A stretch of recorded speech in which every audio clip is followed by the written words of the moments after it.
President of the City Council. Madam Clerk, please call the roll. Blumenfield. Bonin. Buscaino. Here. Cedillo. Absent. De Leon. Here. Harris Dawson. Absent. Koretz. Present. Krikorian. Absent. Lee. Present. Martinez. Present. O'Farrell. Present. Price.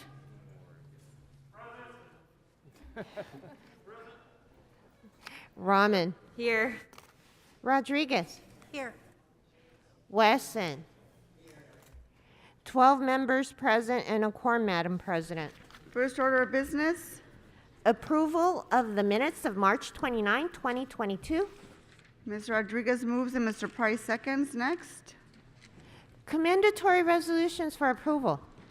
Mr. Wesson moves and Mr. De Leon seconds. Next. Madam President, would council like all items to go forthwith today? Without objection, that will be the order. Let's go ahead and run through the agenda. Madam President, there is request to hold on the desk 2, 5, 7, and 22 and 23. Okay, without objection, let's move on. Item 1 is an item notice for public hearing. Items 2 through 8 are items for which public hearings have been held.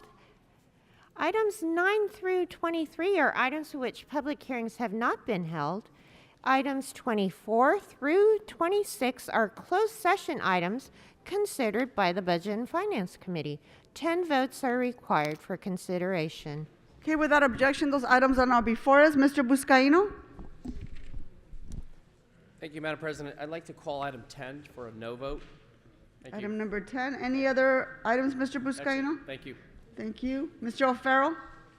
Thank you, Madam President. I'd like to call item 11 special for remarks. And for items 5 and 7, I'd like to move the Energy, Climate Change, Environmental Justice, and River Committee reports. Do you have a second? Second by Ms. Thank you. Rodriguez. On both 5 and 7? Mr. O'Farrell, any others? That's it. Thank you.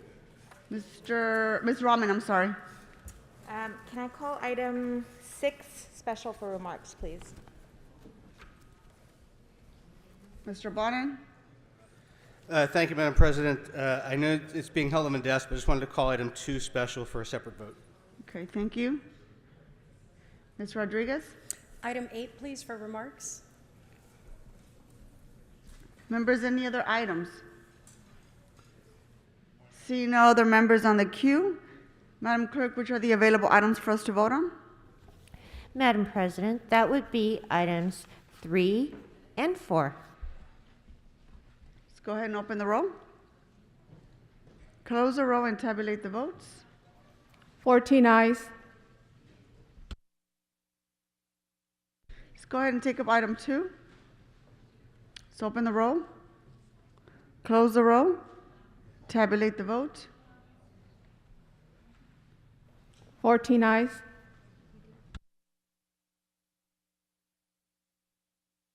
Mr. Bonin, did you want to record your no vote on 14? We just voted on, I'm sorry, on item number 2. Hold on for just a second. We got to record Mr. Bonin's no vote on item number 2. So go ahead and tally the vote one more time. Item number 2.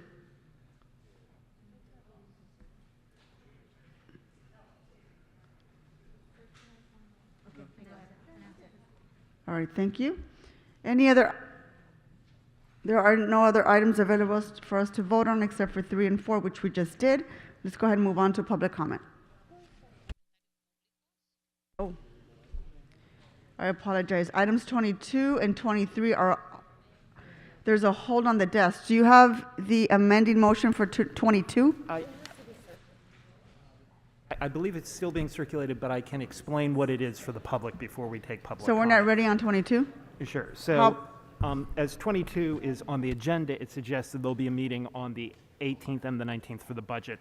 it's going to be just the 18th. So I'll read the moving clause in the amending motion. I move that the City Council hereby express its intent to hold a public hearing and consider the mayor's proposed 2022-2023 budget for the city on Wednesday, May 18, 2022.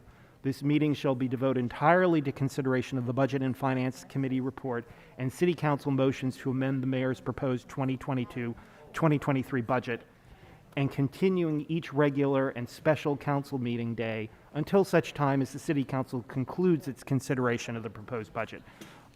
The mover is Mr. Krikorian.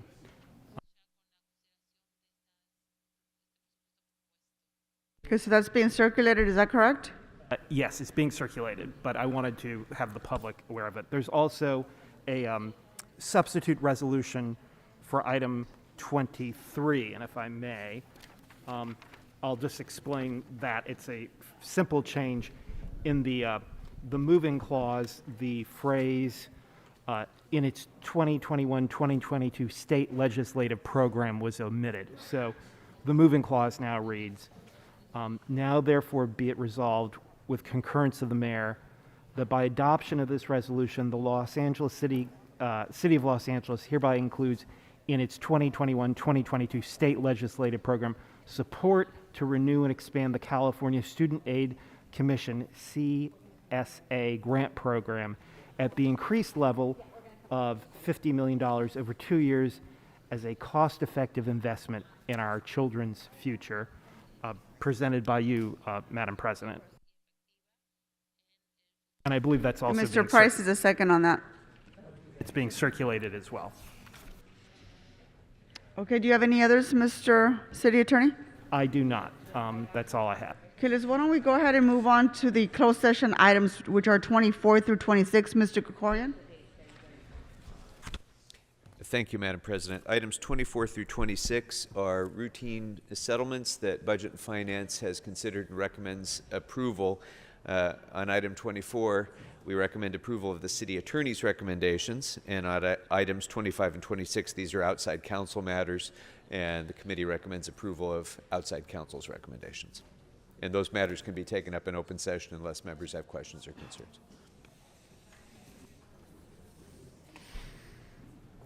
Okay, Madam Clerk, did you want to go ahead and read those into the record? Yes.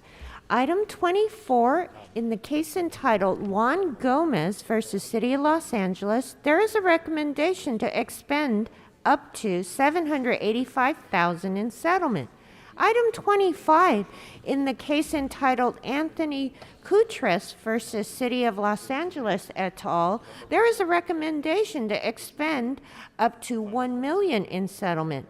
26, in the case entitled Juan Rodriguez versus City of Los Angeles et al., there is a recommendation to expend up to $265,000 in settlement.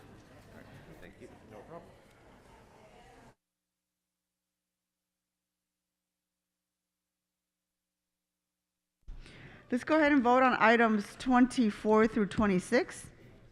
Open the roll.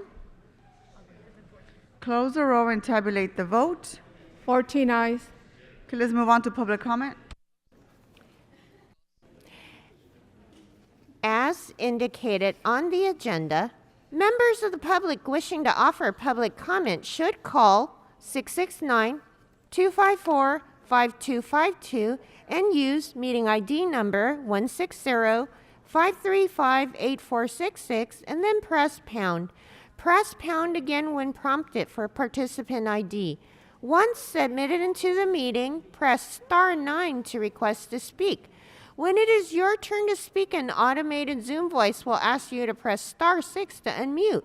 Again, call 669-254-5252 and use meeting ID number 160-535-8466, then press pound. Press pound again when prompted for participant ID. Once submitted into the meeting, press *9 to request to speak. When it is your turn to speak, an automated Zoom voice will ask you to press *6 to unmute.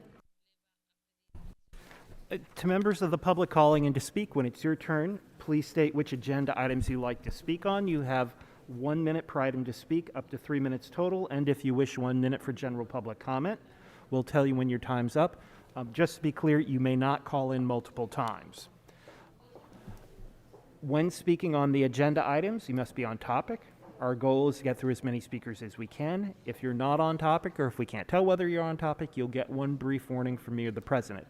At that point, you need to get immediately clearly on topic. If you don't, or you again stray off topic, you'll forfeit your speaking time and we'll move on to the next speaker.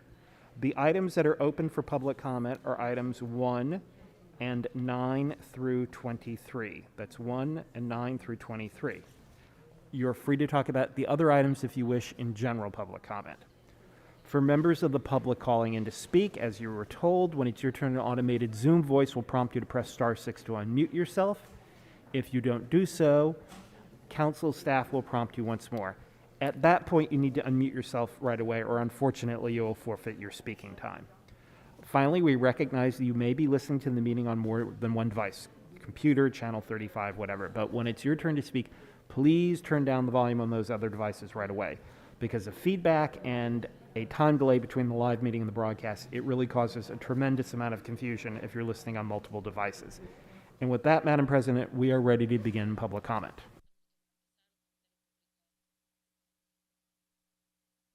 First caller.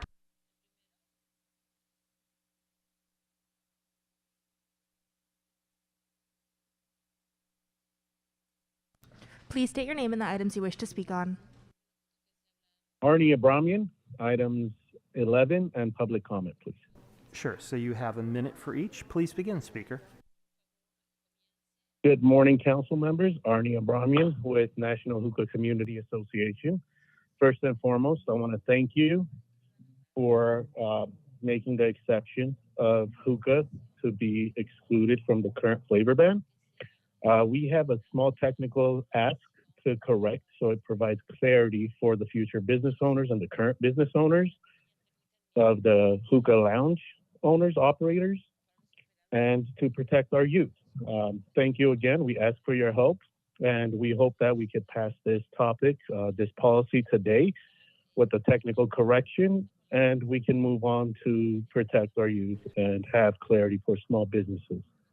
And for public comment, good to see you back on council, Mr. Wesson.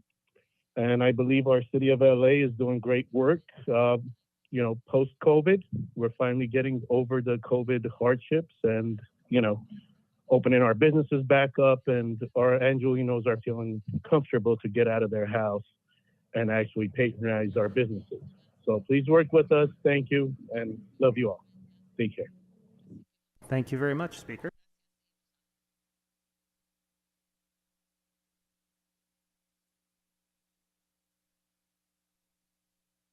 Please state your name and the items you wish to speak on.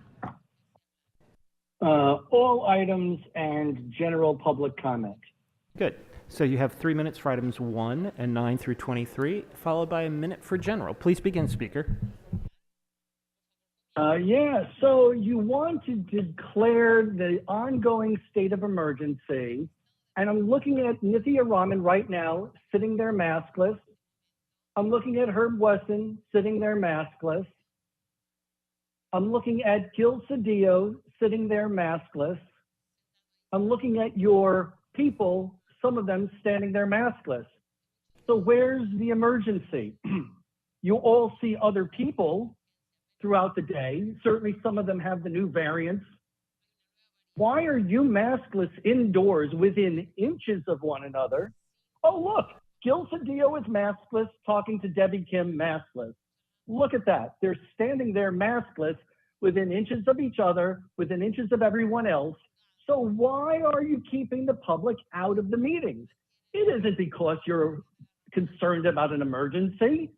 For God's sakes, you're maskless right in front of us. Everybody can see it.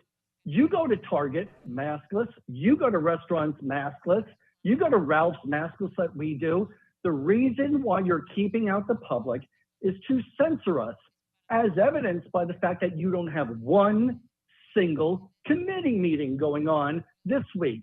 And Nuri took another recess for city council last week. So let's be clear. If you want to censor the public and keep us out while declaring an emergency, but you're maskless right there on the screen, Debbie Kim, Gil Cedillo. Hey, Kevin DeLeon, you're sitting there maskless. Why don't you tell people what you would do as a mayor? Open city council. Open the city. Stop declaring an emergency that you don't live by. Because you know what that makes you? It makes you Eric Garcetti at the Super Bowl, saying he held his breath while posing for photos, while his 80-year-old dad is there maskless. How is this an emergency if you're not fearful and keeping your mask and safe distances from one another? Where are the committee meetings? Why so much recess? You don't get it. So that's my opinion on the emergency declaration. So before I go on to general public comment, I do have a question for Mr. Fauble. Could you please declare whether or not you falsified any documents or any information on today's agenda, Mr. Fauble? So this is appropriate Fauble, for general, so we'll send you to general, Mr. Speaker. Oh, no. I get one warning. Where's my warning, Mr. Fauble? It's a procedure issue. Have you or have you not falsified anything on today's agenda? Because as I proved on my Substack, danielgus.substack.com, you intentionally falsified the date of a letter that you transmitted over phone lines, which is a federal crime if proven true, and I believe I've done that. You have committed a federal crime by falsifying a backdated letter to withhold from the public a letter from Mark Ridley Thomas to the public so Herb Wesson, who's sitting there maskless, can get on this city council. So Mr. Fauble, why won't you just tell us that no, unlike the past, I haven't falsified anything on today's agenda? Because I have a subpoena for you. You've been served it. You're going to be held accountable, Mr. Fauble. Have a great day.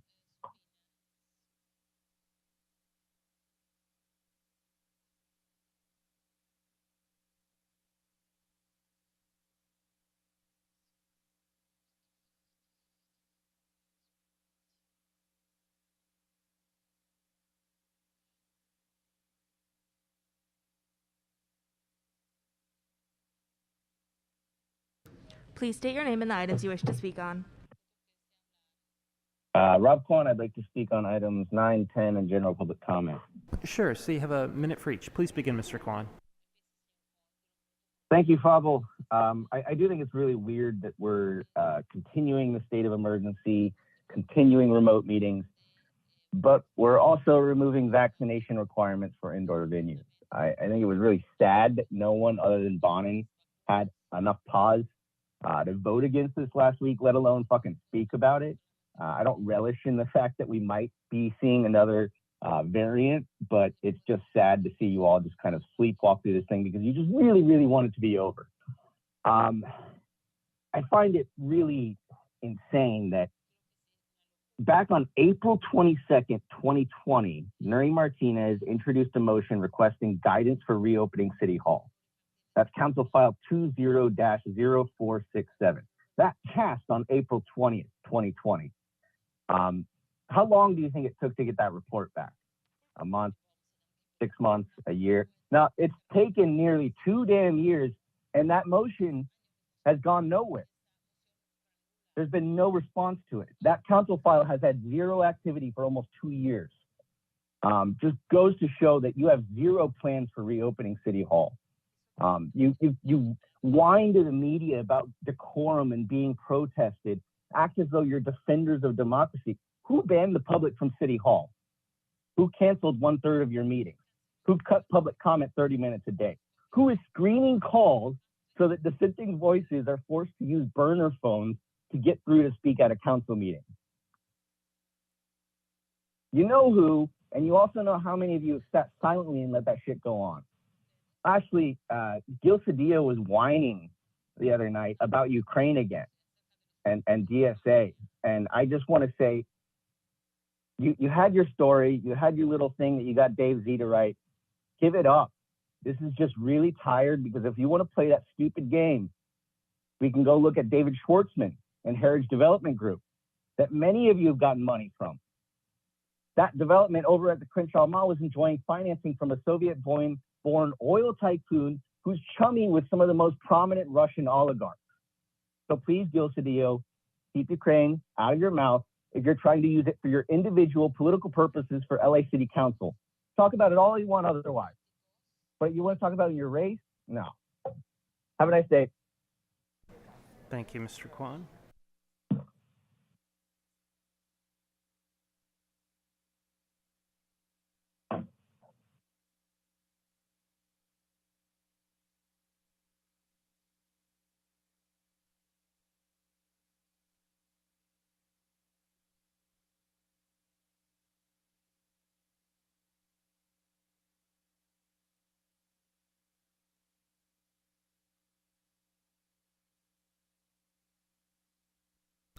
Caller with the phone number ending in 0276, please press star 6 to unmute.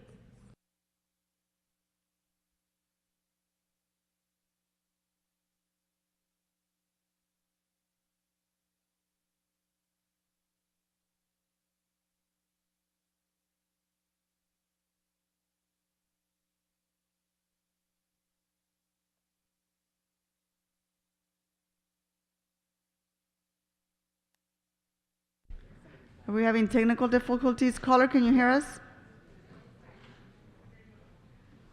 Hello. Please state your name and the items you wish to speak on. Spectrum 35 Sorry. and general public comment. Okay. I'm sorry. I didn't actually catch. Which items did you say? Spectrum 35, I believe it is. Or is it?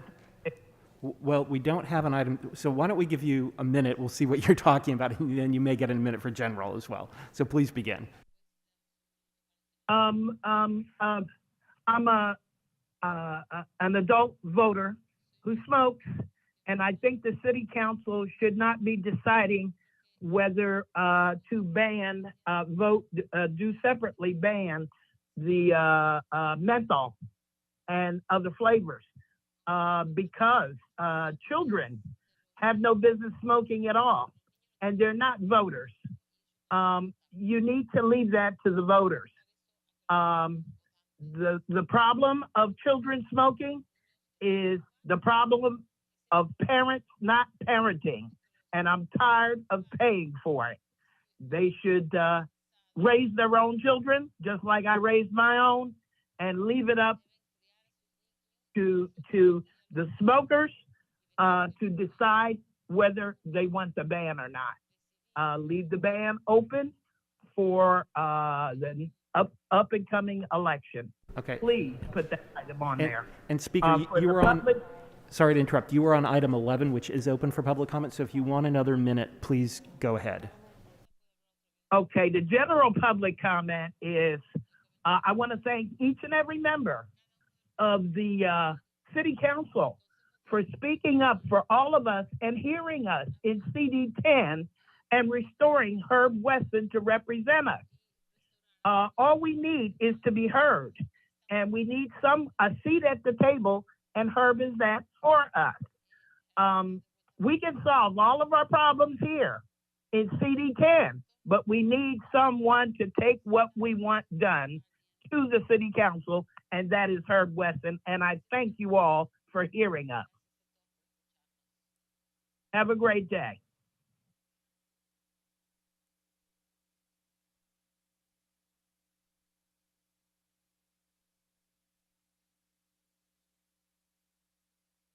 All right, thank you, Speaker. We'll go into the next person. Hold on, Total Access. Please state your name and the items you wish to speak on. Nathan Sudeep, item number 11. Very good. You have a minute. Please go ahead. Good morning, members of the committee. My name is Nathan Sudeep, and I'm a part of the American Lung Association's USC chapter. Our student organization is a coalition member of LA Families Fighting Flavored Tobacco. I'm here today to ask that this committee accept the recommendation from the APHEN committee and move quickly on passing a comprehensive ordinance that ends the sale of flavored tobacco, including menthol tobacco and e-cigarettes. This ordinance is long overdue in our community, and we hope action is taken as soon as possible. Thank you for standing up to big tobacco and protecting the health of LA families and youth. Thank you.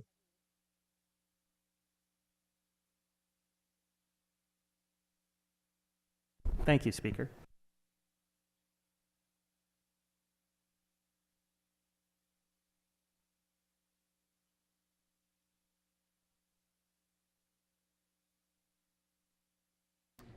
Please state your name and the items you wish to speak on.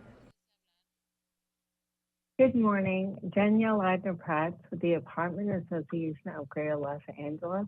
I would like to provide public comment on agenda item 10 and general public.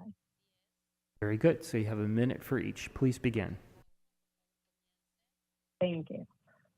2 years ago, the city took drastic measures in response to an unprecedented global pandemic. The circumstances of today are dramatically different from what existed in 2020. The state has enacted comprehensive eviction protections and a COVID-19 rent relief program. Businesses have resumed normal operations, and with that, unemployment rates have declined. There has also been a consistent decline in COVID cases, test positivity rates, and related hospitalizations. Statewide indoor mask mandates have also been lifted, yet the city has maintained the same emergency measures. The city's policies and laws must evolve and align with the current situation, not simply remain static based on what existed 2 years ago. For the past 2 years, no other service provider has been subjected to greater government restriction than the rental housing industry. At this juncture, all business sectors have resumed normal operations. The rental housing industry must also be allowed to do the same. The association has repeatedly urged the City Council to separate the residential eviction moratorium and rent increase freeze ordinances from the local emergency and establish a date certain for their expiration. These 2020 emergency measures must be lifted immediately. Thank you for your time and consideration. Thank you, Speaker.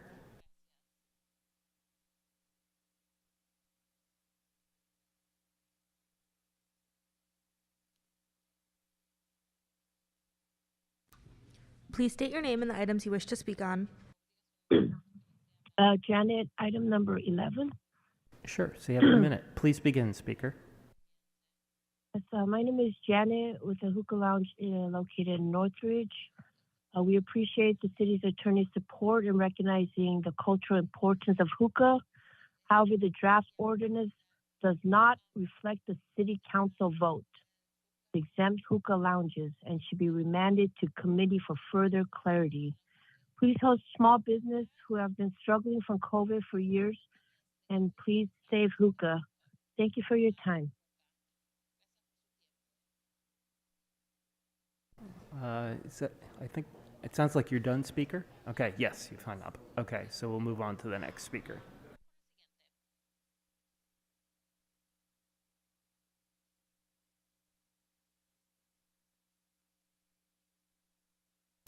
Please state your name and the items you wish to speak on. I'd like to speak on all available items and general public comment. Very good. So you have 3 minutes for items 1 and 9 through 23, followed by a minute for general. Please begin, Speaker. Good morning, public. Apologize to Ms. Autry, Queen of Homelessness and King of Homelessness, Herb Wesson.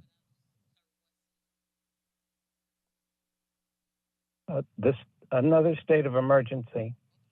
The state of emergency is the city council and its corruption. As said earlier, 30 minutes of public comment for a population of over 4 million people. Again, you people are a disgrace, a total, complete disgrace to the word democracy. Yeah, you're sitting there with the maskless. The ordinance says you're supposed to wear masks inside, in public places. Martinez, incompetent Krispy Kreme queen of homelessness, sat there for over 6-7 months before she would wear a mask consistently. Total hypocrisy and incompetence and corruption from the Los Angeles sleazy council of corruption. This is the state of emergency, not just COVID. We have 60,000 homeless people on the streets of Los Angeles, growing double digits every year. They're building units at $700,000 per little cracker box unit. The state of emergency is the city council and the lack of leadership in their $200,000 a year salaries and all they can steal. A quarter of them have been indicted or some are in jail right now. And Lee and a couple others, my rumblings, there's more to come. The state of emergency is the city council and the lack of leadership and the corruption. Bending over and spreading your cheeks to developers. That's the state of emergency. Total, complete hypocrisy. Wesson was sitting there giving away homes to dogs. So we seem to have veered a little bit off topic. While people are dying in the street. Yeah, I know that. Thank you. The city council is the state of emergency, not just COVID. Why is the public censored? It's a total disgrace. And I formally protest, along with thousands of others. We formally protest, you're stealing all the money. 3 to 8 people are dying on the street every day. That's the state of emergency. So it's time to go into general, and you're off topic anyway. So please, you've got general now, Speaker. Well, thank you, Mr. Bobble.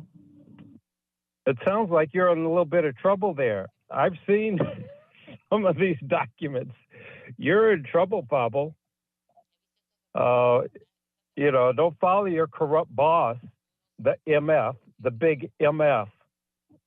I'm not cursing public. I've said a lot of things on public on comment, but I've never used a curse word. MF, that's his name, Mike Fuhrer. He's corrupt. He's a murderer. He murdered Brother Tim Morrow via prosecution. And I surely will never forget that. An 80-year-old black man spent 2 days in jail, ended up dying. Corruption. 60,000 people on the streets of LA, 3 to 8 die every day. I'd like to adjourn in memory of them and the corruption of Herb Wesson. How does it feel to murder people for campaign contributions, Wesson? Thank you, Speaker.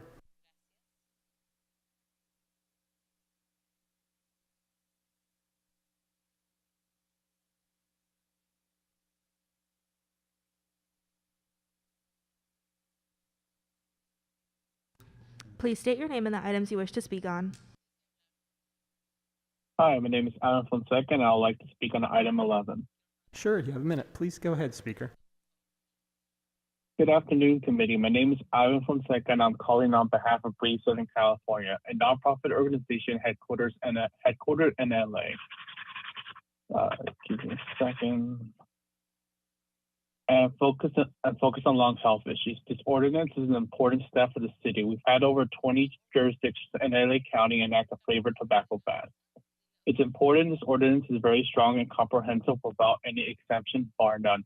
We must send a strong signal that is about protecting the health of our residents, especially our kids, which are the targets of flavored tobacco products and advertisements.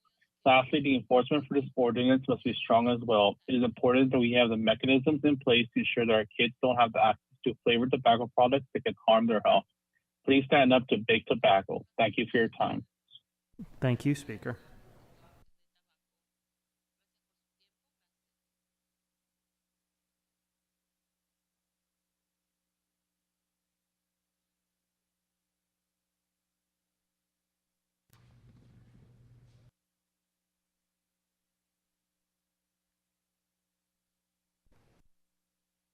Please state your name and the items you wish to speak on.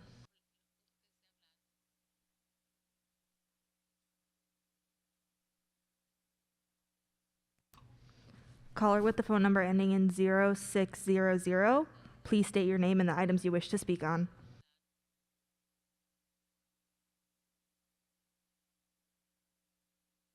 Okay, if It looks like the speaker's not there, so we'll move on to the next speaker.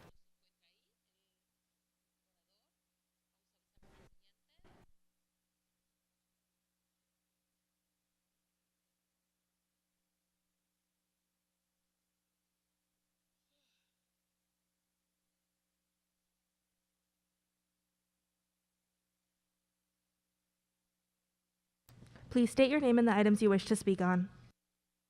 Yes, hi, my name is Mina Malik, item number 11. Please go ahead. You have a minute. Yes, sir. First want to thank you guys for paying attention to this. We're asking. I'm from. I have 3 hookah lounges that I own and operate in the city of LA. I've been doing it for 12 years, and I just want to point out that we are for helping our youth. I mean, I see kids walking around holding these vapes in their pens. It's very unfortunate. We don't want to see it. I do want to emphasize on how much we pay attention to, checking IDs, making sure everybody that comes in is over 21 into our lounges. If you have the time to go and check one out, please do so. We're not like this dark place where people come in and just, smoke all day and, doing all kinds of stuff or whatever, that people have a misconception about hookah lounges. But we are more of a cultural, traditional atmosphere where people come in, smokers and non-smokers. They like to come in, hang out, talk. It's not for just smokers. The places are usually all well ventilated, and I don't want us to be, Thank you. Out of business. Thank you, Speaker.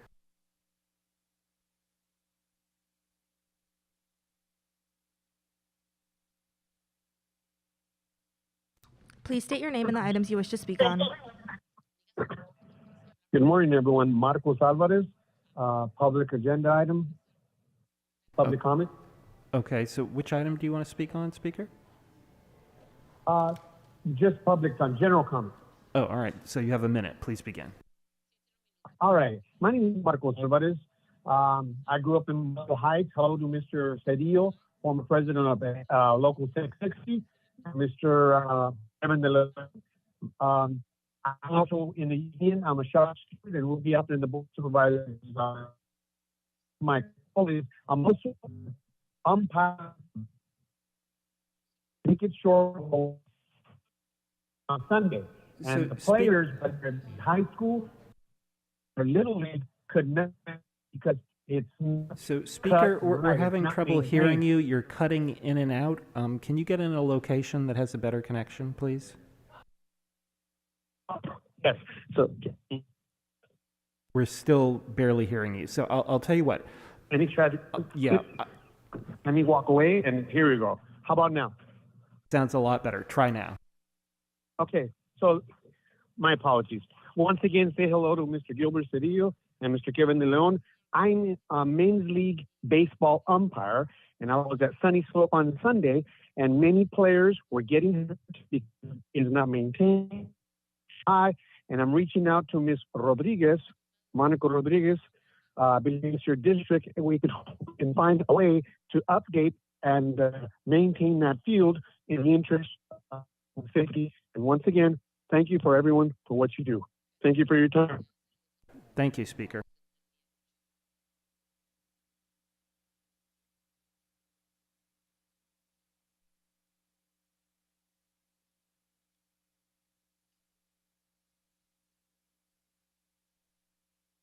Please state your name and the items you wish to speak on. Hi, Kara Goldberg, and I want to speak on items 9 and public comment. Sure. So you have a minute for each. Please begin. Dear City Council members, I am a single female who relies wholly on my rental income. I was a producer who worked in television production until I aged out. Basically, once you're past a certain age, unless you're in certain categories, you are not getting jobs right now. So I'm relying solely on my rental income. It is devastating that you have taken my rental income business away from me.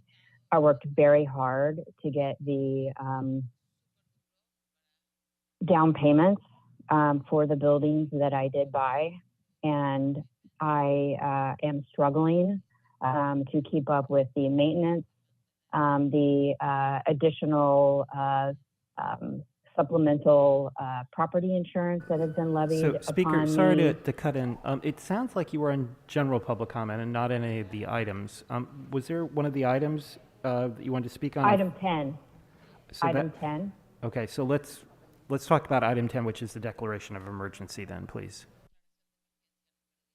It's been 2 years with no changes or updates to the city policies about the eviction moratorium and rent control, the ability to increase rents with the inflation that is happening now. The actions taken by the city council in early 2020 were meant to be temporary and help people, which I completely understand and appreciate. But now the city and state have received millions of dollars, and they are giving rental assistance to the tenants who do need them. But I'm having tenants now who have jobs, who have companies where they employ other people who are just not paying me because they don't have to anymore. And I can't afford to pay the mortgage without the rent. So, and this is happening to many landlords. We are not Thank you, all. Speaker. Thanks. And I understand what your original comments were about now. I thought you had said item 9, which was my confusion. So right. we're ready for the next speaker then. No, that's the last speaker, Mr. City Attorney. Thank you. Thank you, Madam President. All right, we're going to go ahead and close public comment. Let's go ahead and vote on the following items. Item 1, item 9, and items 12 through 21.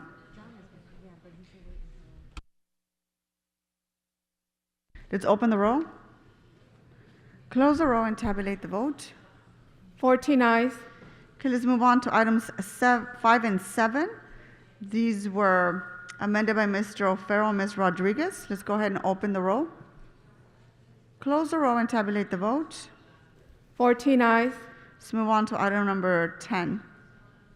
Let's go ahead and open the roll, close the roll, and tabulate the vote. 12 ayes, 2 noes. Okay, thank you. Let's move on to item 22.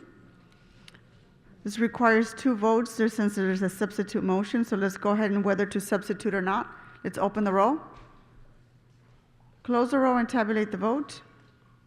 14 ayes. Okay, the item is now before us. Let's go ahead and vote on that. Open the roll, close the roll, and tabulate the vote. 14 ayes. Let's move on to item 23. There's a motion to substitute, so let's go ahead and vote on whether to substitute. Open the roll, close the roll, and tabulate the vote. 14 ayes. The item is now before us. Let's open the roll, close the roll, and tabulate the vote. 14 ayes. Let's move on to item number 6. This was called special by Ms. Rahman. Much for giving me the chance to speak on this item. I did want to talk about a couple of things here. First of all, I really wanted to start by thanking everyone at the CAO's office, especially Leah Chu, Yolanda Chavez, Bernice Hollins, and of course Matt Zabo, in addition to Shannon Hoppies, Daniel Cho, and Andrew Choi for their work on this report, which is talking about creating an Office of Procurement within the CAO's office. I want to just highlight that this moved fairly quickly through the council, and and despite having been heard in multiple committees, and I really want to express my gratitude to everyone who heard this and supported it. It was just introduced in late September, and it's already before us with some pretty big changes that I'm super excited about, and I know a lot of the other people who have been talking about this in the committees that I've heard it are also really excited about. This is going to be an Office of Procurement that sits in the CAO. There's going to be a policy vision that outlines how the council can better leverage procurement for achieving the city's social and environmental goals.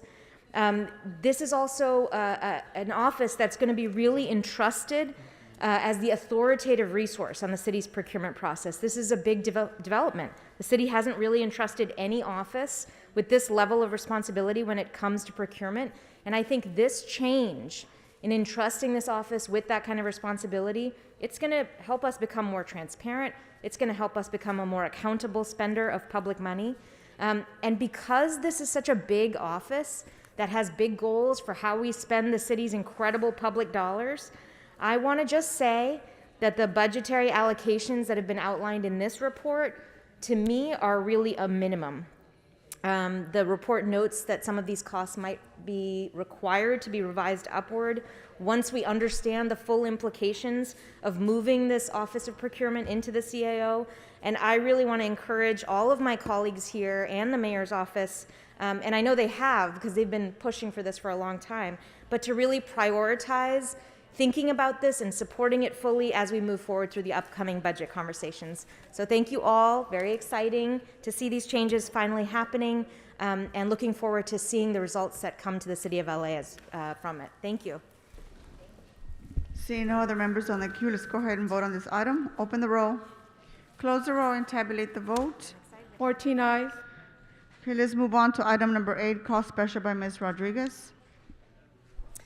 Thank you, Madam President. Colleagues, we're all experiencing a severe impact to our street lighting infrastructure throughout the city of Los Angeles. There have been several motions that many members have introduced. I know Mr. Blumenfield and Mr. Krikorian have addressed what has become a critical issue that has also very deep and real implications to public safety in our city. We have to really we need the Bureau of Street Lighting to really have a plan come forward to start accelerating the work and making these repairs. Copper wire theft being among the highest problem that we're facing in the city, over a 38% rise just in the last couple of years alone. And given the incredible impacts and the toll that it takes in creating a safe environment in so many of our neighborhoods, my motion is seeking that the Bureau of Street Lighting come with an overtime plan so that we can begin to accelerate the repairs. We can't continue to wait and delay for these repairs to take place in our districts. And so I'm seeking your support to encourage this Bureau to focus on the bread and butter issues that are affecting our neighborhoods and have a direct impact on public safety issues in our city. So with that, colleagues, I'm asking you for your aye vote and seeking that the Bureau of Street Lighting come with a data-driven approach to helping to accelerate the repairs in the areas where we know and we have aligned impacts with public safety. So I ask for your aye vote. Thank you. Oh, I'm sorry, there's Mr. Blumenfield on the queue. Yeah, just wanted to thank Ms. Rodriguez for bringing this forward. This is a huge problem right now. Our city is getting darker every day. I see it in my own neighborhood as I walk my dog every night, and it's literally getting darker. And we need to do everything we can to stop this because folks are stealing the copper wire without, it seems like, without being stopped at all. And we need to harden the targets in terms of making those less accessible, and we need to enforce on folks who are actually stealing this wire because it is, a little bit of, they make a tiny bit of money from ripping out the wire in a light, and it costs us thousands and thousands of dollars. So we really need to act with haste, and I urge an aye vote.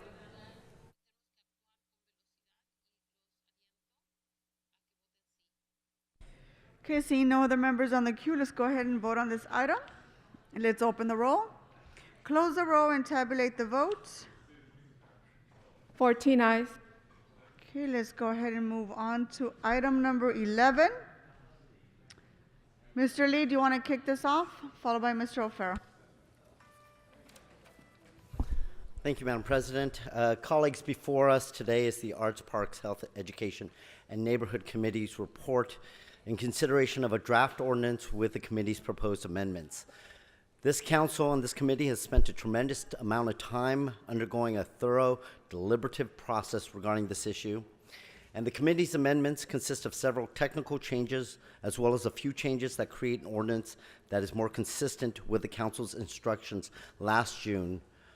We have heard from the public on all aspects of this issue, and what's before us accomplishes what we set out to achieve, and that was to protect our youth from the toxic and harmful effects of flavored tobacco, most specifically in our schools. I believe the ordinance and the committee's amendments reflect accurately the discussion we had in council at this time that it was before us, and I'd like to thank my committee members, Councilmember Buscaino, Councilmember Bonin, as well as Councilmember O'Farrell and Council President Martinez for all your work in getting us where we are today. I urge your aye vote on this item. I also know that there are questions regarding 11A. That is an amendment that was being proposed today. So I move that we move that back to my committee because I don't want to delay the vote on this very important piece of legislation today. So thank you very much. I urge your aye vote. Thank you, Mr. Lee. Mr. O'Farrell. Thank you, Madam President, and thank you, Mr. Lee, for your leadership in the Arts Parks Committee. Colleagues, over 100 cities and counties in California have already implemented bans on flavor tobacco products. This is not by any stretch of the imagination a radical concept. Before our committee discussion in December of 2019, even the LA County Board of Supervisors had approved a complete ban on all flavored tobacco. Los Angeles is typically a leader setting the stage for the state on so many issues, but on this issue, we're actually behind. Tobacco and nicotine addiction kills. Probably everyone listening to this discussion has lost a family member or loved one to tobacco and nicotine addiction-related death. Tobacco product marketing has targeted minority communities for decades. I can tell you that smoke shops and tobacco usage proliferate across the state of Oklahoma, where I grew up, and have long been a big part of Indian country culture, because Big Tobacco long ago discovered higher addiction rates among Native Americans. My own mother, grandparents, and several other family members on the Native American side of my family were indoctrinated into the tobacco culture as teenagers. Their nicotine addiction or secondhand smoke eventually killed them all. And 2 years ago, one of my sisters died of smoking-related lung illness. She began smoking at age 12. Big Tobacco has historically targeted Black and Native American communities, and their high rates of nicotine addiction and lung-related illness and death are the result of that sinister, targeted marketing practice. Many other of my family members, especially from the Irish poor farmer side of my family, have also been devastated by the effects of nicotine addiction and the emphysema, lung, and mouth cancers that my father and grandmother on that side of the family passed away from, hypertension and asthma associated with damaged lungs and circulatory systems. As you just heard, count me among the legions of people who have seen with their own eyes the ways that using tobacco at a young age can lead to a lifetime of compromised health, a significantly reduced quality of life, and ultimately death. Smoking remains the leading cause of preventable death in the United States. 80% of young tobacco users started with a flavored product, which is why selling tobacco under the guise of candy, bubble gum, fruit, etc. is incredibly dangerous. The rate of tobacco usage becomes increasingly more alarming when we recognize this as a social justice issue and take an intersectional approach, acknowledging race, age, class, sexual identity, and so forth.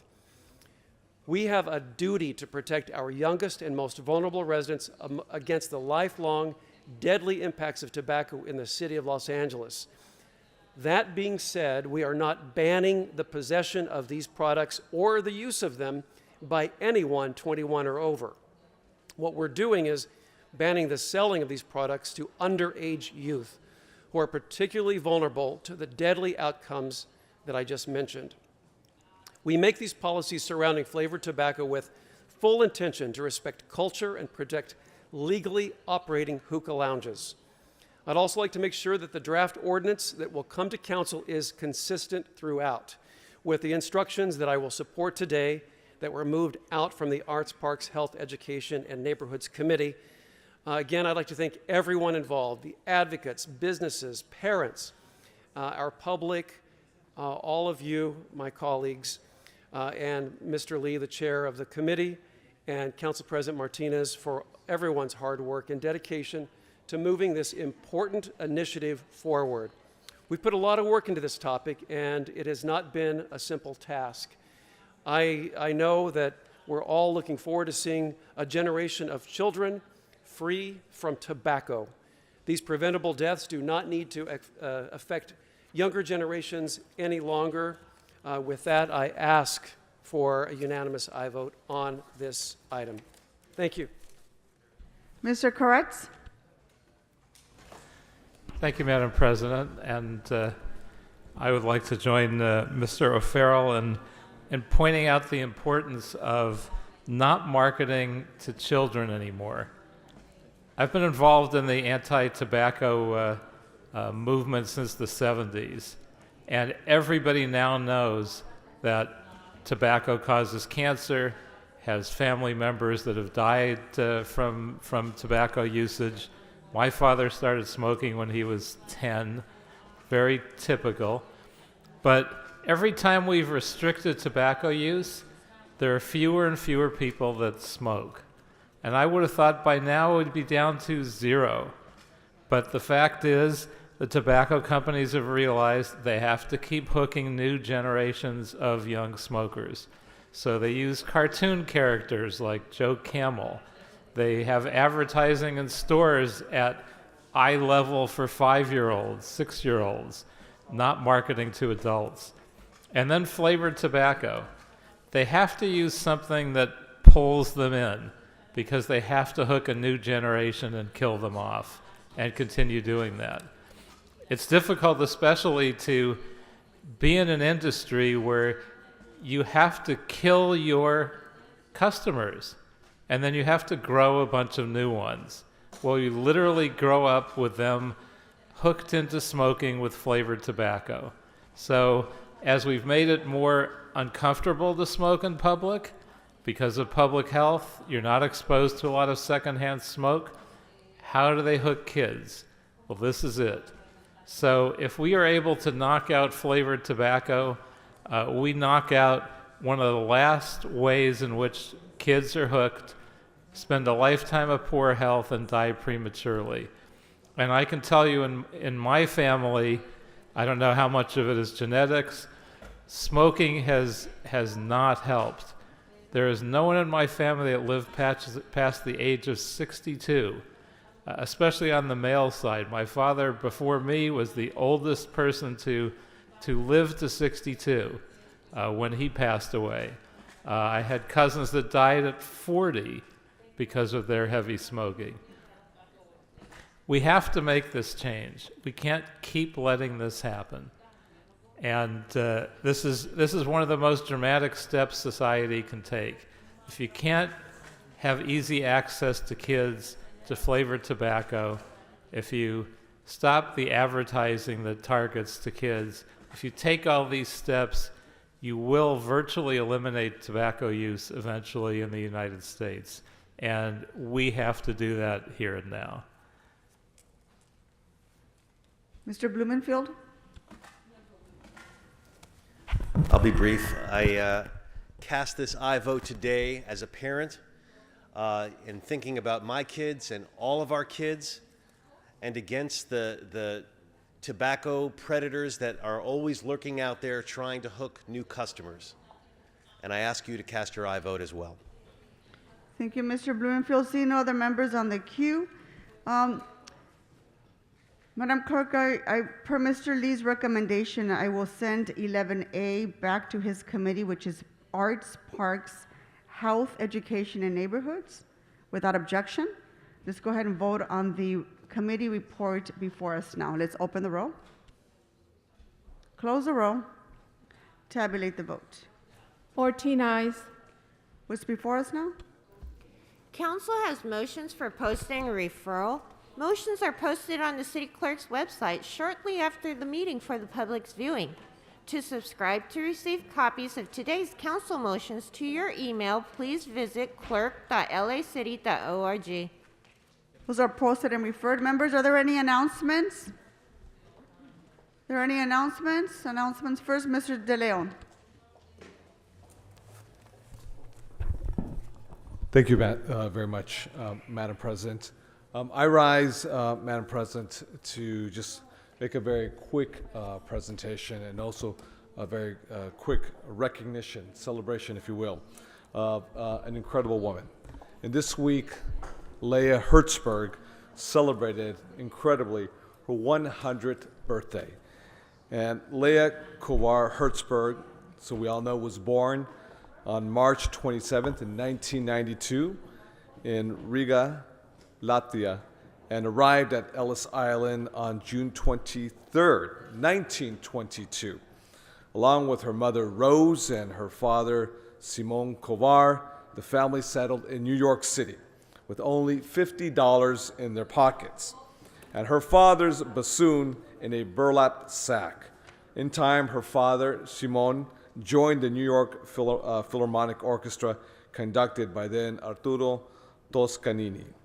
A child prodigy, and a lot of folks don't know this about Leah, but Leah graduated from the University of Wisconsin at Madison at the age of 18.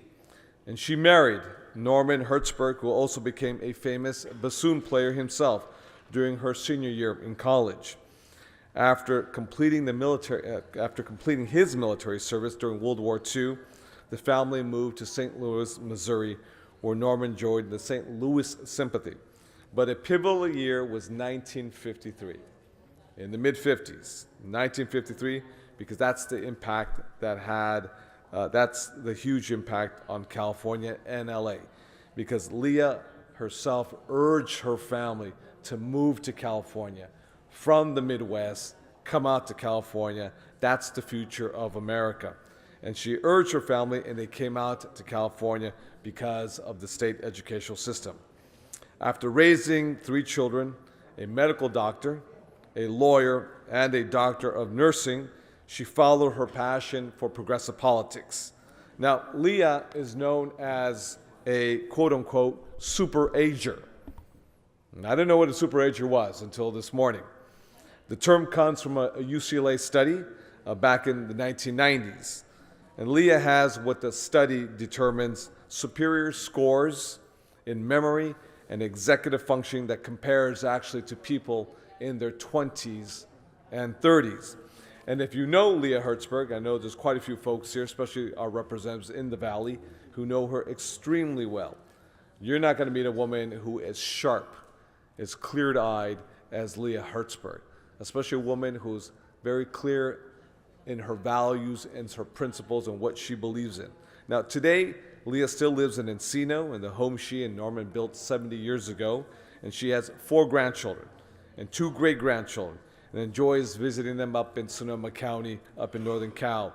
She's an active member, as we all know, in the LA CDP, the LA County Democratic Party, as well as the CDP, the California Democratic Party, as well as DIPSIV, the Democratic Party, San Fernando Valley, and she was a founding member of the Valley Democrats United. This is an incredible woman who's been on the forefront on the issues of civil rights, on the issues of climate change, on the issues of single payer, and I just want to say to her, Feliz cumpleaños, a very, very happy birthday. In my understanding, I believe, if I'm correct, we actually may have Leah with us right now. There's Leah Herzberg right there. Hello, Leah. Happy birthday. Are you on off mute? There you go. Happy birthday, Leah. Thank you for the honor of recognizing my birthday. No, Leah, you're an incredible woman. You mean so much to the city of Los Angeles, to San Fernando Valley, to so many of the members here.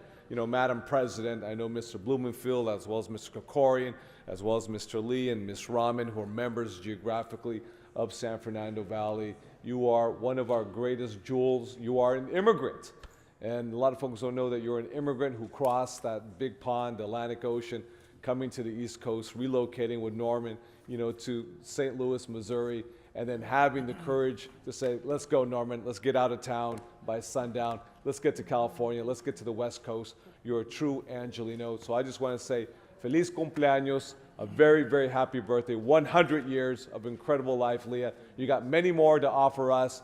Mazel tov to you and your family. Thank you very, very much.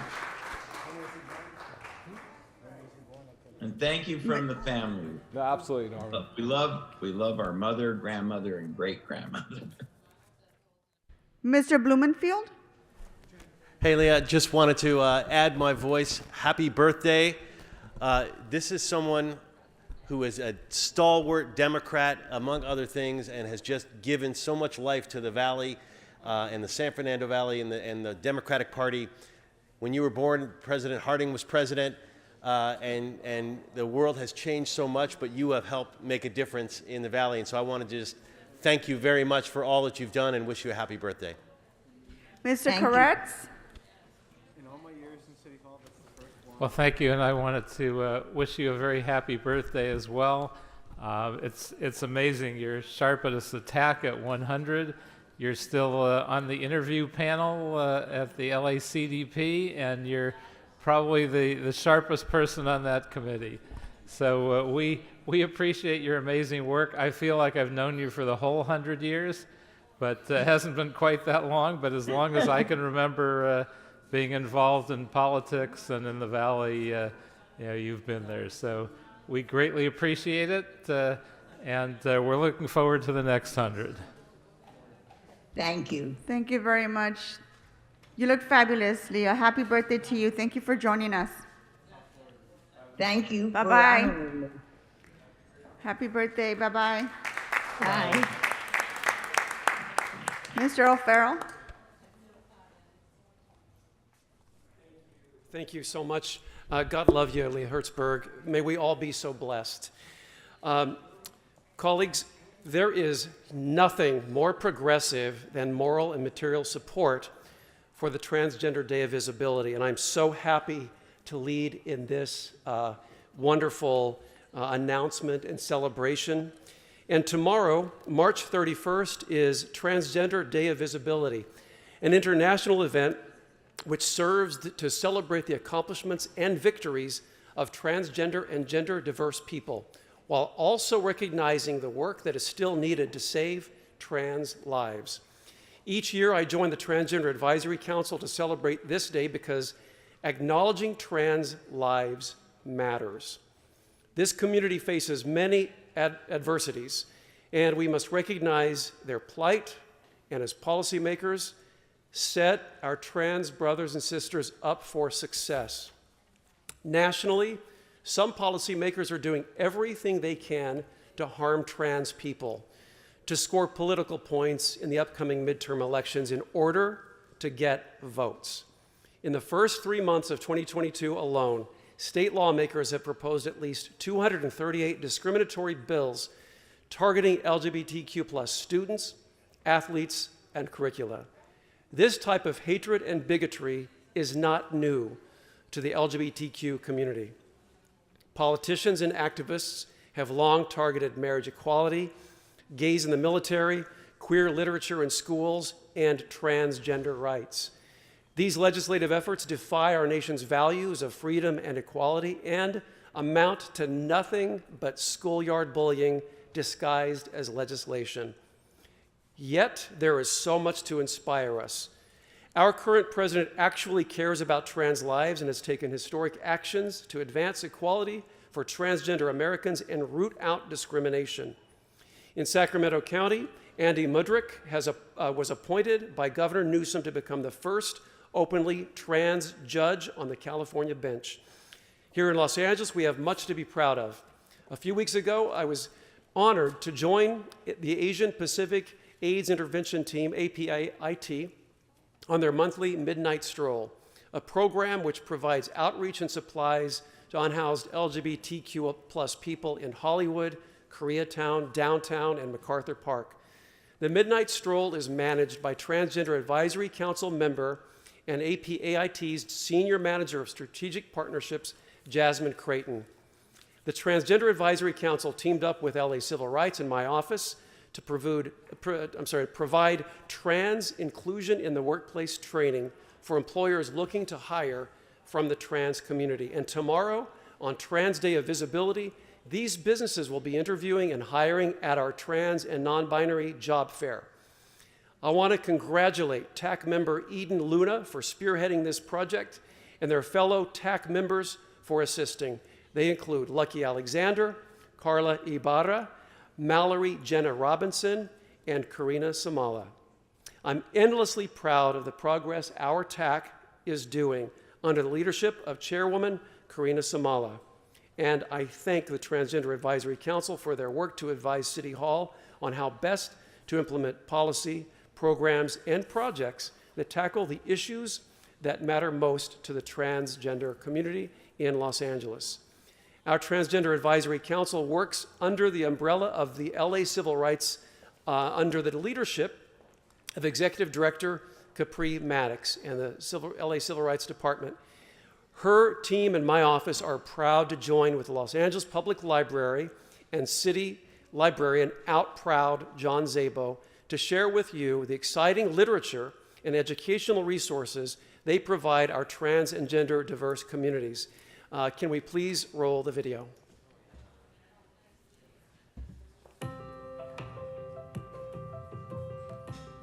I'm John Szabo, your Los Angeles City Librarian, joining you in celebrating Transgender Day of Visibility. Today I'm here at the Edendale Branch Library, one of our 73 libraries and a crown jewel in Echo Park. The Los Angeles Transgender Advisory Council, which is a part of the LA Civil Rights Department, is delighted to partner with the Los Angeles Public Library to celebrate this year's Transgender Day of Visibility. Your Los Angeles Public Library is here to provide free and easy access to books, information, and technology that reflect the diversity of communities throughout the city, including transgender and gender diverse Angelenos. We are proud of our LGBTQIA Services Committee and our extensive collection that includes literature of the trans community. Fiction, nonfiction, autobiographies, memoirs, poetry, plays, comics, young adult literature, and so much more. All at your local library. You can discover a multitude of testimonies and storytelling that depict the trans experience. Libraries serve as a safe space to know ourselves, whether to escape into our imagination or to seek knowledge from the experiences of others. There is much to learn about our community at our library. As we reflect on transgender visibility, it is important to acknowledge the disparities facing the trans community in employment, in housing, in public safety, health, and education resources. Are you a trans person looking to start a small business? Libraries can help you on your journey to entrepreneurship. Are you a teen looking to make a difference in your community? Join your local library's Teen Council. Are you an immigrant and need resources about citizenship? Learn new skills and connect with resources and with people just like you here at your local library. We serve the largest and most diverse urban population of any library in the nation. So no matter who you are or where you're from, we are here for you. Visit lapl.org/LGBTQIA to learn about the featured transgender authors and more.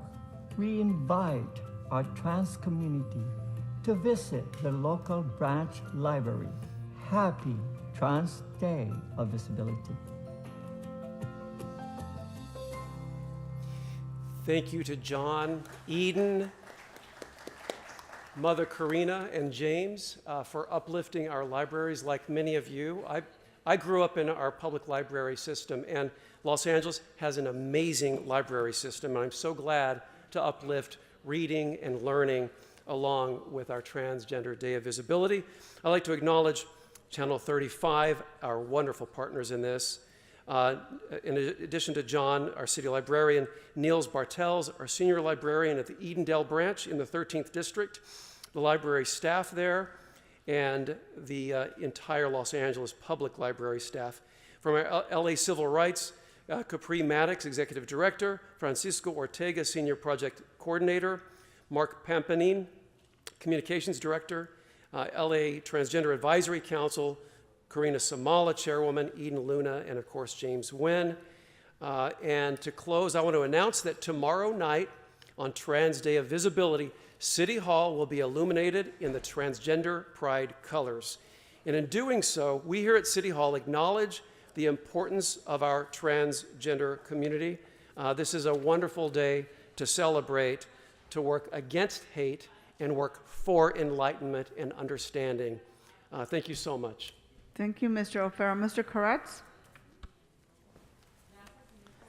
Thank you, Madam President. And I just want to acknowledge the fact that the cities of Los Angeles and West Hollywood have been supporting the transgender community not just now, but for decades. And I appreciate that support. And the state of California has been very different than much of the rest of the country.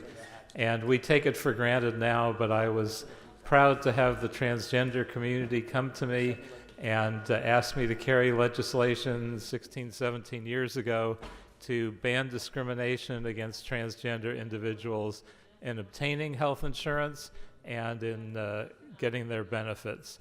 So one cannot say no to someone who's transgender for health insurance purposes because of discrimination, and one cannot turn them down for benefits.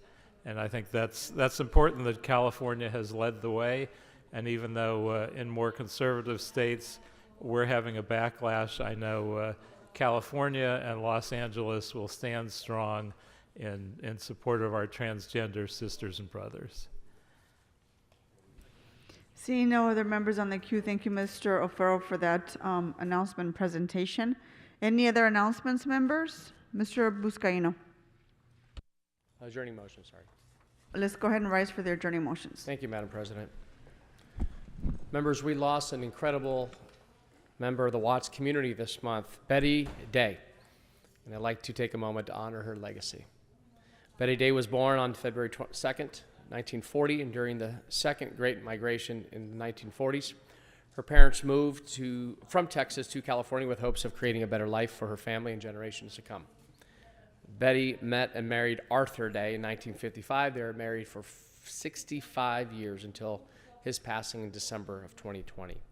They settled down in the Watts community, where she would continue to live for over 70 years. Together they had 8 children. After raising their own, they provided love, care, and support to numerous children as foster parents. Betty Day lived a life of service dedicated to the betterment and advancements of her beloved community in Watts.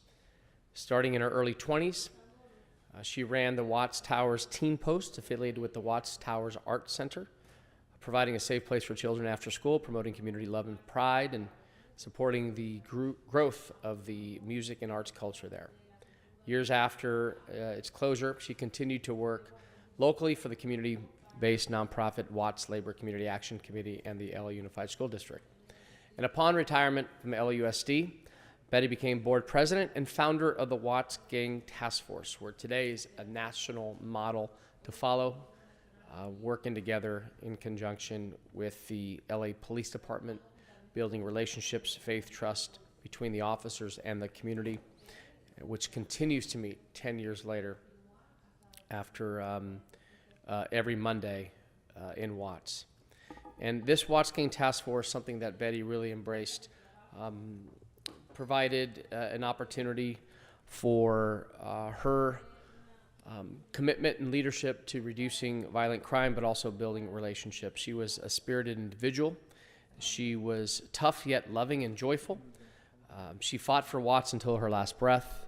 She was never one to shy away from controversy if it meant bettering the community. To honor Betty, we're looking to change the name of the Great Street Pocket Park to her name, and this park is located right across the street from her residence, so it will impact the community, and also may she never be forgotten. Betty Day, may she rest in peace. Thank you. Thank you, Mr. Buscaino. Any other adjourning motions to my left? Mr. Cedillo.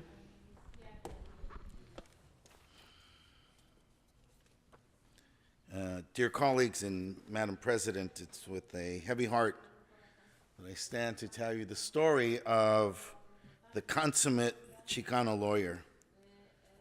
His memoir is titled, At a Crossroads, A Glimpse of the Life of a Chicano Lawyer. Jorge Gonzalez began his life June 22nd, 1955, born in Nogales, Arizona, but the son of a Korean veteran. His father served 20 years, and he was an Army brat, so he grew up both in Panama City, Florida, in Arizona, and Colorado Springs, Colorado, before he moved to California. The soundtrack would be probably something like Viva Tirado by El Chicano or What's Going On by Marvin Gaye. He grew up in northern Colorado with his family and other young people, and he was caught up in the anti-war movement against the war in Vietnam. And his protest began to define him.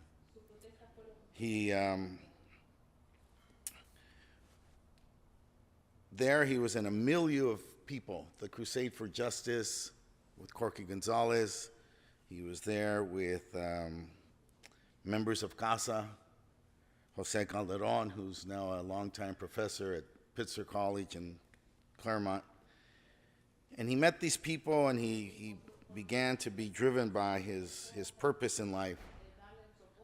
And so he decided to go to college, and then from there decided to become a lawyer. He started first out as a teacher, but became interested in the law and came to USC, their School of Law. That's where I met him, at a time when I was at law school, and there was a community of people, activists, lawyers, who were interested in social justice. There's a large milieu. Many of you know Carol Sobel. Many of you know others from People's College of Law. They're constantly suing us when we don't do our job. And he was in that milieu, even though he went to a very nice, prestigious school like USC. He chose to join the community of people's lawyers.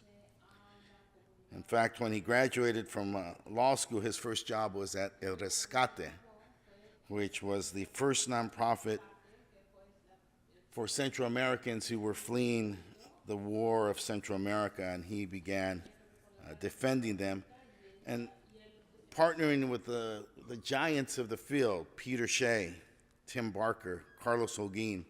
They set the factual basis for a case that's called Orantes Hernandez v. INS, which established the right for Salvadorans to apply for political asylum.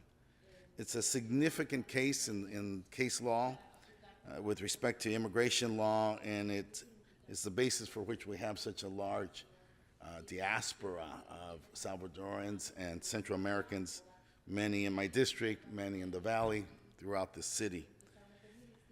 He shifted from there and began to work with young people, defending them in juvenile court. There he began to work closely with Father Greg Boyle, Michael Kennedy, other Catholic priests, and then his law partner and mentor, Antonio Rodriguez. He was a leader in civil rights in the 80s, before many people took up these cases. He was one of the first groups of lawyers who were taking on the gangs within the sheriff's department, the Vikings over in the Linwood Station, and he was counsel on the Thomas v. County of LA, a major case which began to identify the Vikings within the county sheriff's department. Later, he began to defend immigrants. He sued us when the LAPD attacked 5,000 people demonstrating in MacArthur Park. I was there. It was not a great moment for the city of Los Angeles, nor the police department. And whenever we didn't do our job, he was there to make sure that we did. He defended a lot of political activists, Greg Boyle, Antonio Rodriguez, Carlos Montes. The students at UCLA who were protesting for Chicano studies, he was their lawyer. The National Lawyers Guild, when they were arrested, he was their lawyer. Even Black Lives Matter, he was their lawyer. In fact, he was one of the first to file a case against the Biden administration so that dreamers could be protected and could travel outside the country and return. This is a very important case. He won this recently. It's very significant for the tens of thousands of dreamers. There are 700,000. And it helps protect their rights and restore the Obama-era DACA program. He was their lawyer. Whenever you had a problem, a case, an issue, he was the person that people sought out. He was essentially the people's lawyer. Personally, he was one of the big figures of our community. He had a nickname. They called him Gorgeous. Some people called him GQ. It had more to do with his personality. He didn't resemble Gorgeous George, the famous wrestler of the 1950s, but he had that personality to match that name. There are other people named Jorge, but if you ever wanted to make a reference, ask about him, the questions were, is the Gorgeous coming? When's the Gorgeous going to be here? What did the Gorgeous do? What did the Gorgeous say? He had a huge smile. I mean, it was gigantic.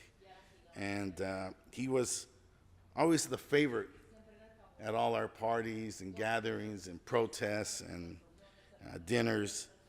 He really, really was the center of a community of people who have lived their lives as young activists, and now we have aged to become the sage adults of our movement and our community. And he was doing that as well. Married to his love of his life, Maribel, dotes constantly over his son, Saul, his daughter, Dali. His oldest daughter, Monica, lived further north. He loved his family.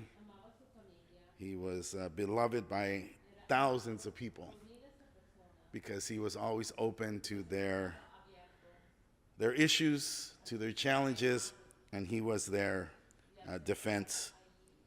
He was the consummate Chicano lawyer, and we lost him this Saturday night, Sunday morning, 12:30, and he has moved on. Thank you. Thank you, Mr. Cedillo. Any other adjourning motions, members? Okay, seeing none, our meeting is adjourned.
On a 24-hour basis, but it reverts them back to their natural state of existence. Now they're back into the social dynamic that they were designed to exist in.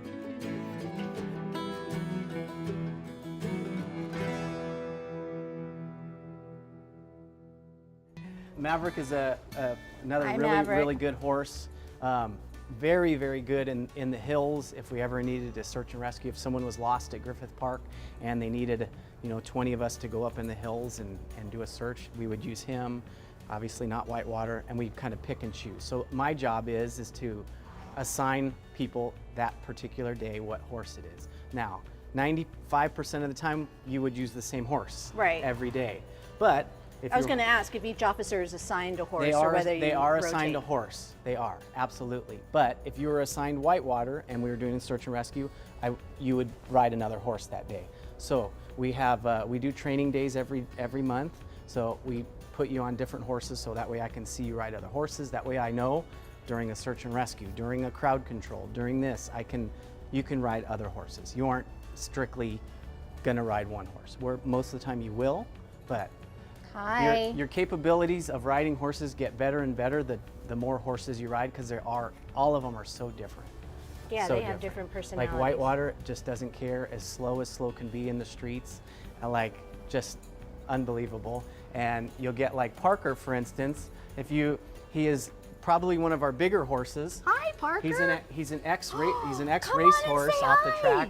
Oh. But Did you win? he's probably on the lower end as far as how good he is in the streets.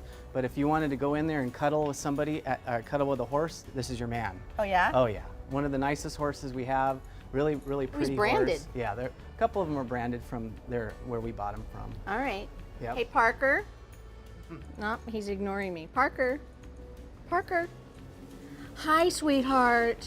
And you're more than welcome to hug, kiss, whatever you want to do. He will love you forever. Oh, as long as I don't put my hand in your mouth. Yes. Okay, honey. Oh.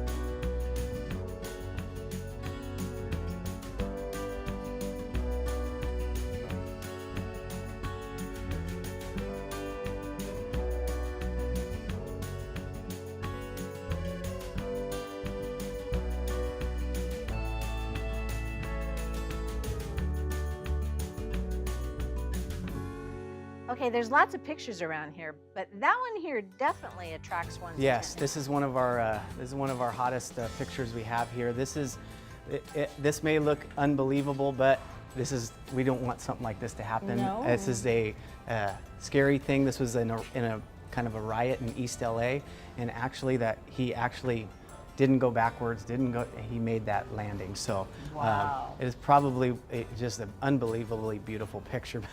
So I I'm like gonna walking imagine by. though that the horses don't rear that often. No, they do not. We don't want that to happen. But as far as the horses are concerned, quarter horses, as I said, are sturdy, even if they might not be as large as a thoroughbred. But they also have endurance capacity, Absolutely, correct? yes. So they can go out and be Yes. walking around for a long Yes. time. And in regards to that, we usually work at about a 6-hour at the most day. So we work for 6 hours, the horses come back and we do our paperwork. So if we arrest somebody, if we get a call, if we get this or that, our horses don't just sit there on the trailer, they come back and we do all of our paperwork after the fact. So these horses, just like police cars, are very, very well taken care of, because I am on them all day long and I want to have a good day just like they do. So Sure. they come back to this beautiful facility here No, and eat. it's huge too, by the way. You have 24 right now, but how many could it hold if you had? This is a 40-horse barn. Oh wow! So at one point, I think we were at in the low 30s as far as horses are concerned.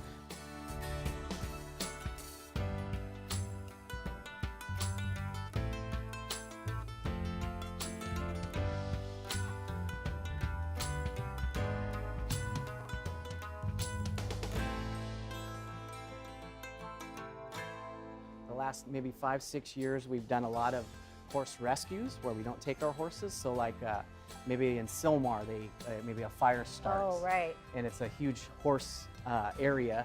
They'll ask us to drive out because we all have Experience We all now. have experience with horses and driving our trailers. We have obviously lights and sirens, so when they block off the streets, maybe you own horses, you can't get to your horses, which are your love of your life. Right. You call us and say, can you please go rescue my horses? The fire's coming up over the hill, so we will drive out, we will rescue your horses. And I think the first time we did it, we rescued like 70-something horses Wow. in maybe a 2-day span. What a nimble unit you guys are for all of the things you need to do. Yep.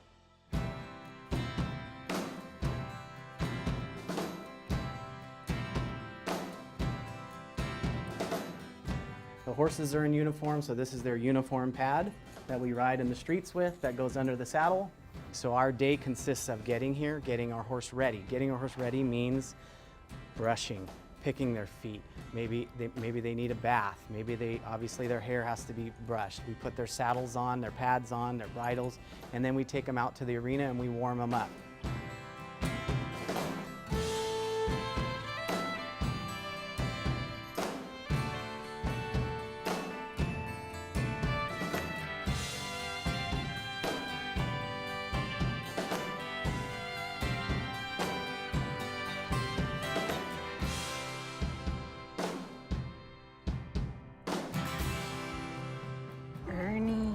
this is our arena that we warm up every day. We do our training. Rob Morales is one of our officers, and Ernie is the horse that he's on for the day. This is probably his third or fourth day in a row that he's been working, so his warm-up consists of a little bit less. So he's already walked him and trotted him, so now he's doing a nice leisure, slow lope, just figuring out if the horse's mind is right for the day. I'll show you guys right here if you can see There are it. basketball hoops out here. They're literally basketball hoops, and You everyone guys are just playing around. Yeah. That's all you're doing. Everyone looks and says, what in the world, you play basketball on horse? Well, yes, we do, and there's a lot of reasons why we do it. It is a very, very, very good tool that we use to train our horses. We're using a lot less hands on the horse. Instead of using our legs, we use our legs to steer the horse. If the ball falls on the ground, you have to dismount and mount back up. So it's a lot of dismounting and mounting. Do they like to play basketball, by the way, when they're out here, or do they Yeah, think, what the heck is going on with these guys? They do. It's all, and they're interacting with all their buddies in the barn, so they All right. they like it as well. So. All right. Is he your buddy? He's my buddy and he's my regular partner. Okay. So like right here, Rob's side passing left and right. He's just kind of seeing what he's got for the day. So he'll go left and right. So if he sees something in the street that he needs to go by, maybe it's a flare or something, he'll be side pass to the left, which means move your horse to the left or right, and goes right by it. So we'll come over here. I'll show you. Rob, can you bring Ernie over? This is the attire that the horse uses out in the streets. He's got his own badge. 114 is Does our. that match? 114 is our division number that we have. So Metropolitan Division 114 is our division number. Today we're working South LA, so we're getting him ready to. So when you head say down. he's working South LA, we're going to see that happen, but really they're Yeah. just going to patrol? Yeah, so we're going down to South Los Angeles. There's an increase of crime, so what better tool to use than this officer on a horse, just like I told you before, is a huge visual presence of police in the area. So we use Ernie and we use Rob. Okay, so obviously it's a police presence, but he's a sweetheart. So there's also that component of calming a situation down. Yes. And you've noticed that has practically worked. Absolutely. You'll see within the next half hour when we leave and we go down there, we're going to go to a particular park. We're going to walk through the park. You'll see the kids running up to us, the parents just loving it. You'll see just the people that live in the neighborhood. Everybody is friendly and talking and pictures and you name it. We're probably on 1 million different Facebook and Instagram pictures.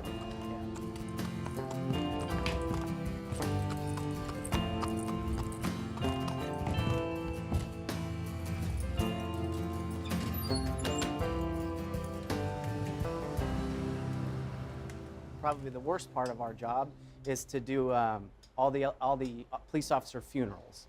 So it's a military tradition to do a riderless. It's called the riderless horse detail. That's very emotional. And also for a horse, it's a military tradition to use a dark colored horse. And I don't know if you've seen it, but they invert the boots and put it backwards. It signifies like it's the commander's last stand going into a battle. So we do the riderless horse, and this is our horse that we do it with. He's just probably, if Whitewater wasn't around, because Whitewater is our best horse, this is probably the next best horse. He's very regal. I see why he's chosen. He's just an amazing horse. Does everything really, really well. Hi, Stetson. He is the centerpiece for that riderless horse detail. Thank you for your service.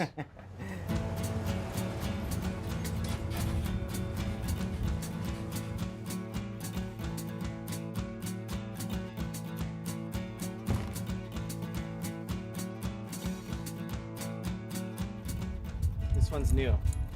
Just turned 6. He's been here for maybe a year.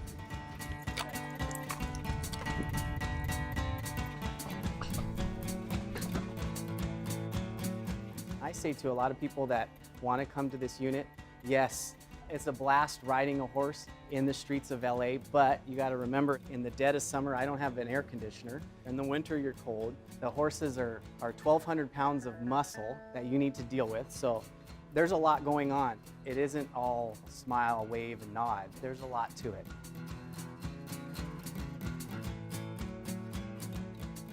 We will try the horse for 30 days, testing it from A to Z. We'll start it with just interacting with the other horses, to maybe walking them in the streets, having buses go by. Somebody a little bit more experienced, like myself, will take them in the streets to teach them what in the world to do in the streets. We're training all the time when we're out working in the streets, so I'm not just nonchalantly walking around for no reason. No screaming, no screaming. You're gonna scare them. Then no screaming. Is he a she? A boy. Aww. That one's Ernie and this one's Chavalito. What do you think? Cool?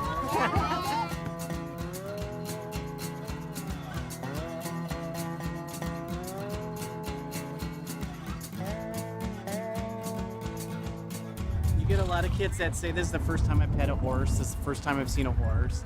And they just love it. And then, and the best part is this is the first time that they see a horse, and guess who has it? A police officer. How cool, how neat is that? What are you looking at? You didn't think you were gonna get to do